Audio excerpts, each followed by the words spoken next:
何もない部屋へようこそ、時丸です。今日はクレジットカードを減らしながら、管理の手間を手放して、お金が貯まるようになる話です。怪しいでしょ、だいぶ。こんな何もない部屋でね。で、ミニマリズムってやっぱりそういう風な節約の文脈でよく語られることあると思うんですけど、なんだかんだね、僕もね、そういうミニマリズムの力を借りながら、いろんなことをね、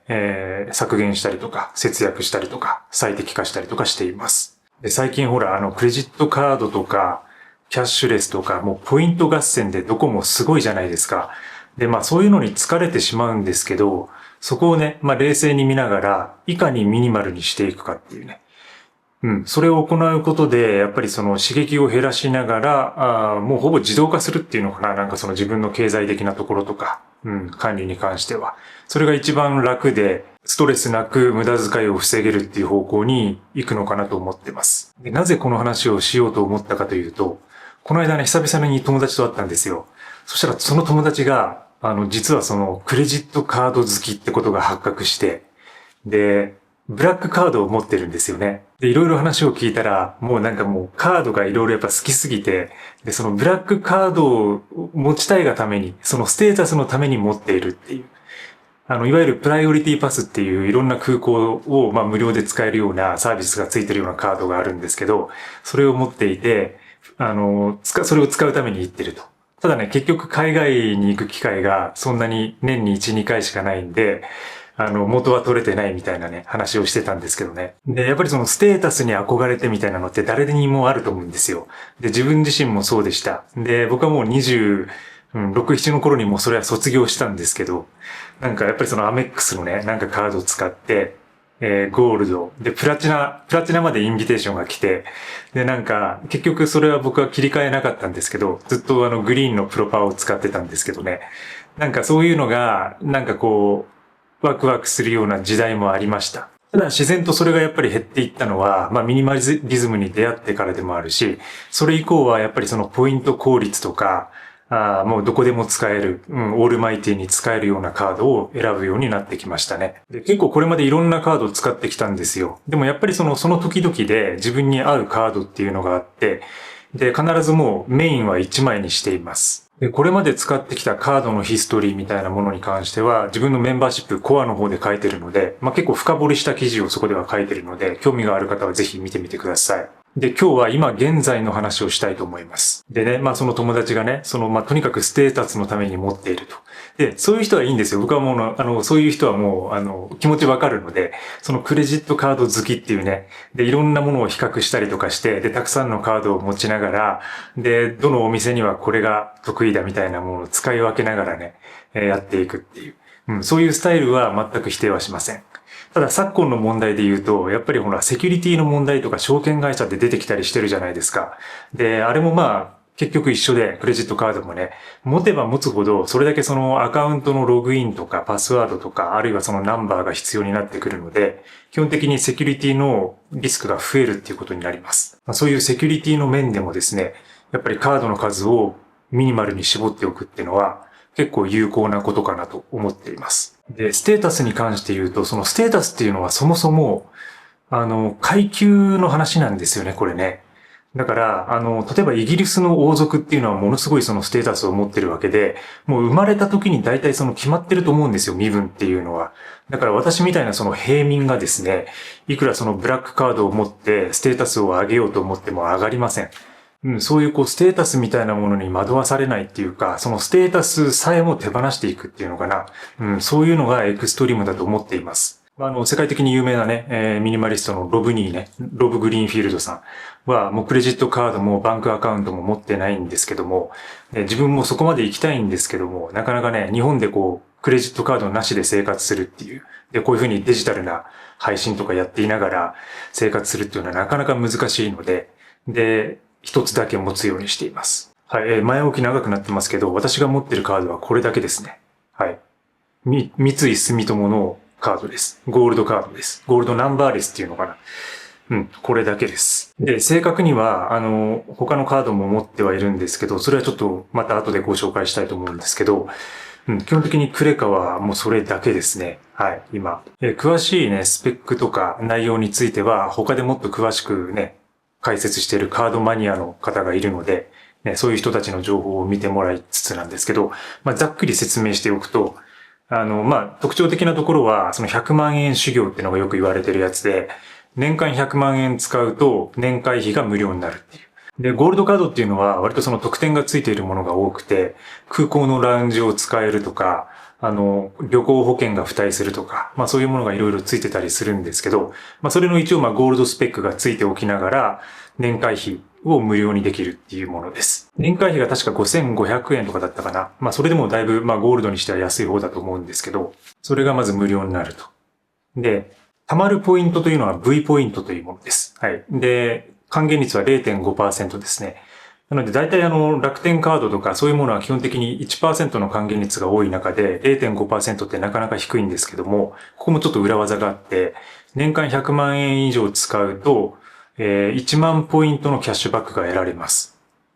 で、通常は 0.5% なので、つまり 1.5% の還元率になるんですね。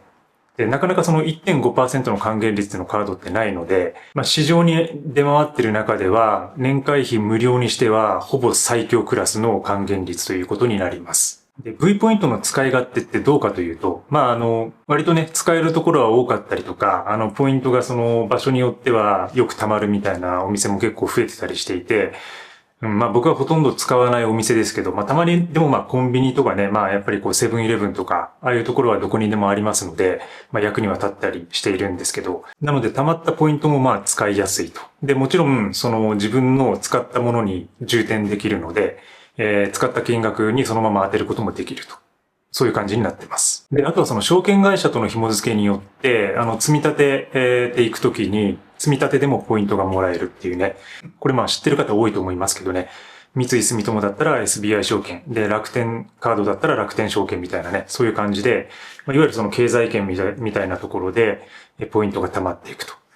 で、ただその、100万円使ったら年会費無料と1万ポイントの還元に関しては、そのクレジットカードでの株の積み立ては含まれないってことになっているので、それ以外でチャージしていくことが必要だっていうことです。で、結局そのクレジットカードってその自分の生活スタイルっていうか、ライフスタイルとかによると思っていて、だからその万人に誰でも合うっていうものがないとは思っているんですよね。で、やっぱりそのエンターテインメントとか旅行とかトラベル系が好きな人は、そういうふうなアメックスのブランドとかが、活用できたりするし、ホテルのポイント還元とかそういうものが得たい人は、そういうホテル系のものを使ったりとかね。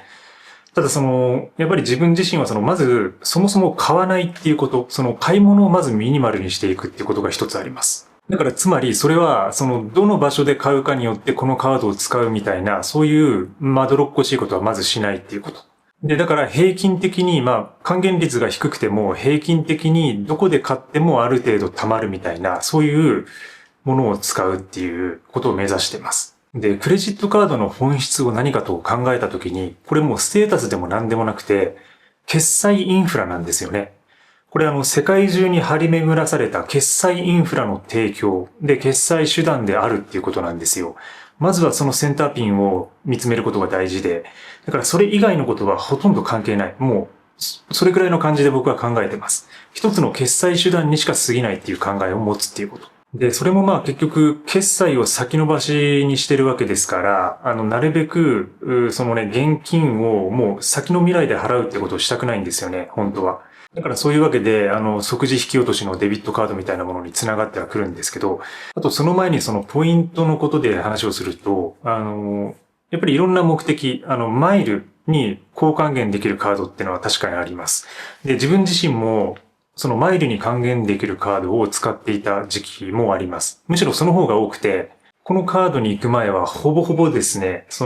僕は移動が多いので、やっぱり、で、実家も九州の方で今関東に住んでることもあって、もう飛行機での移動がもうほとんどなんで、年にね、結構乗るんですよ。旅行とか合わせると10本とか15本とかフライトしてる年もあったりして、で、そういう時にやっぱりマイルが役に立つって思って、ずっと航空系のカードを使っていたんですけど、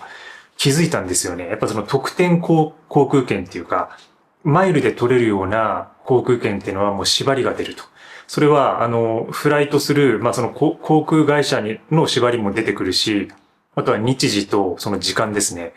で、やっぱり取れる席数っていうのが限られているし、で、そのクレジットカード使いがみんなもう使っている人がほとんどですので、そのなんかもうそことの競争になっちゃうんですよ。で、もうそれがもう嫌だなって思って、で、そこから完全に切り替えた経緯です。で、それを切り替えたら、ものすごく、精神と時間と、あるいはお金的な部分が全て自由になって、で、それまでは一つの航空会社、縛りでね、こう、マイルを貯めて、そこのマイルを使うってことをやってた。で、かつ、その自分がフライトしたい時にフライトできないっていうね、満席で取れないっていうことが起きてたりしていました。でもね、今ね、LCC っていう便利なものがあるんですよ。なので、そういうこう、プロパーのなんか大きなね、会社のものを使わなくても、むしろむちゃくちゃ安くでね、メジャーな航空会社の40% 引きとか、時期によってはもう半額とかでね、取れたりするんで、そういうことを考えると、そのマイルっていうものが別に安くはないっていうことなんですよね。これ海外を頻繁に飛び回る人とか、そういう風になってくると、有利な部分も出てくるとは思うんですけど、国内の移動に限って言えば、競争率が激しい特典航空券のために自分自身の、その、マイルとかカードを選ぶっていうのはなかなか難しいところがあると。だから僕は、本当にもうどこでもポイントが溜まって、オールマイティに使えるようなカードにするっていう、そういう考え方で、ここにたどり着いたっていうふうな感じです。で、ただね、今使ってるのが、これっていうだけであって、これはね、もうずっと今後も変わっていっていいと思ってるんですよ。で、というのも、今はその、キャンペーンが結構皆さんやっぱ多くて、で、どの会社もね、やっぱり自分のカードを使ってほしいんで、その時々でものすごいキャンペーンやるじゃないですか。だから、なんか、極端な話、1年に1回とか、2年に1回とか、1年に1回ぐらいその自分のカードの使用状況とかを見直して、で、お得なところにどんどん移動していくっていうね、そういう方法もありかなと思ってます。で、カードを1枚しか使っていないとそういうことができるようになるし、で、ミニマリズムを使っていれば時間はあるはずなんで、そういうね、カードの変更ぐらい簡単なんですよね。うん。一つのカードをね、もちろんそのヒストリー的には一つのカードに対してずっとその課金していくことによって、使える金額が増えていったりとか、そういうメリットもあったりするんですけど、信用度が高まるっていうね、クレジットってそもそも信用っていう意味もあるんで、ただね、そういう、クレジットカードの歴史というか、なんかそういう今の状況みたいなものも変わりつつあるのかなと思っていますね。もうこれだけ、もう毎年のように新たなカードが出てきたりとか、あるいはキャッシュレスの決済の手段が出てきたりとか、で、さらにそのポイントのね、改善もあれば解約もあったりとか、だからそういうこう変化が激しい中においては、自分自身がフレキシブルに動けるような状態を作っておく。で、その時々で一番自分がフィットする、そしてお得に使えるようなカードを使っていくっていうね、ことが大事なのかなと思っています。だいたいそんな感じかな。一通り喋り終えたと思うんですけど、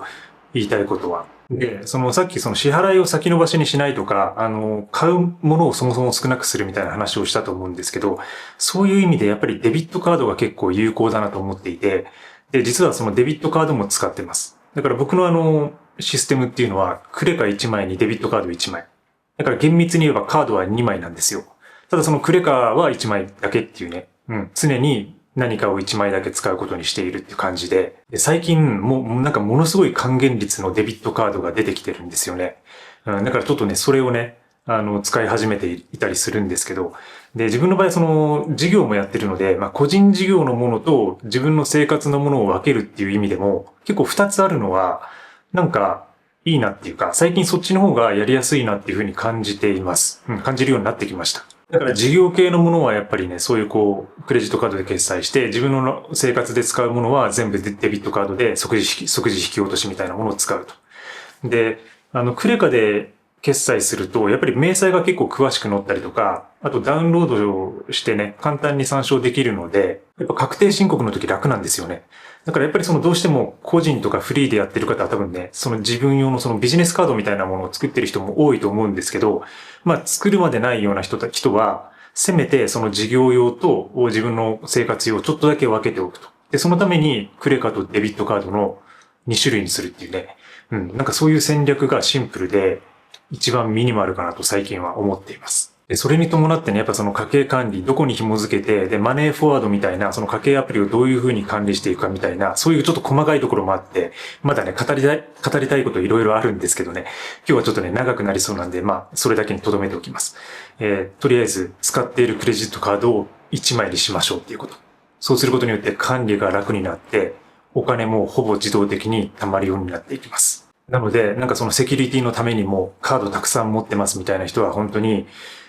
で、頭ごちゃごちゃして、決済の手段とかもちょっとごちゃごちゃしてますみたいな人は、絞ってみるのはいかがでしょうか。もちろん、クレジットカードファンとか、クレジットカードマニアの方は、引き続きそのカードのことを追求していってください。そして、お得な情報があったら、僕にも教えてください。くれぐれも、クレジットカードのステータスを男だけにはならないように、自分の心のステータスを上げていきましょう。今日の話、何か引っかかったと思ったら、ぜひまた次回も見に来てください。チャンネル登録よろしくお願いします。またね。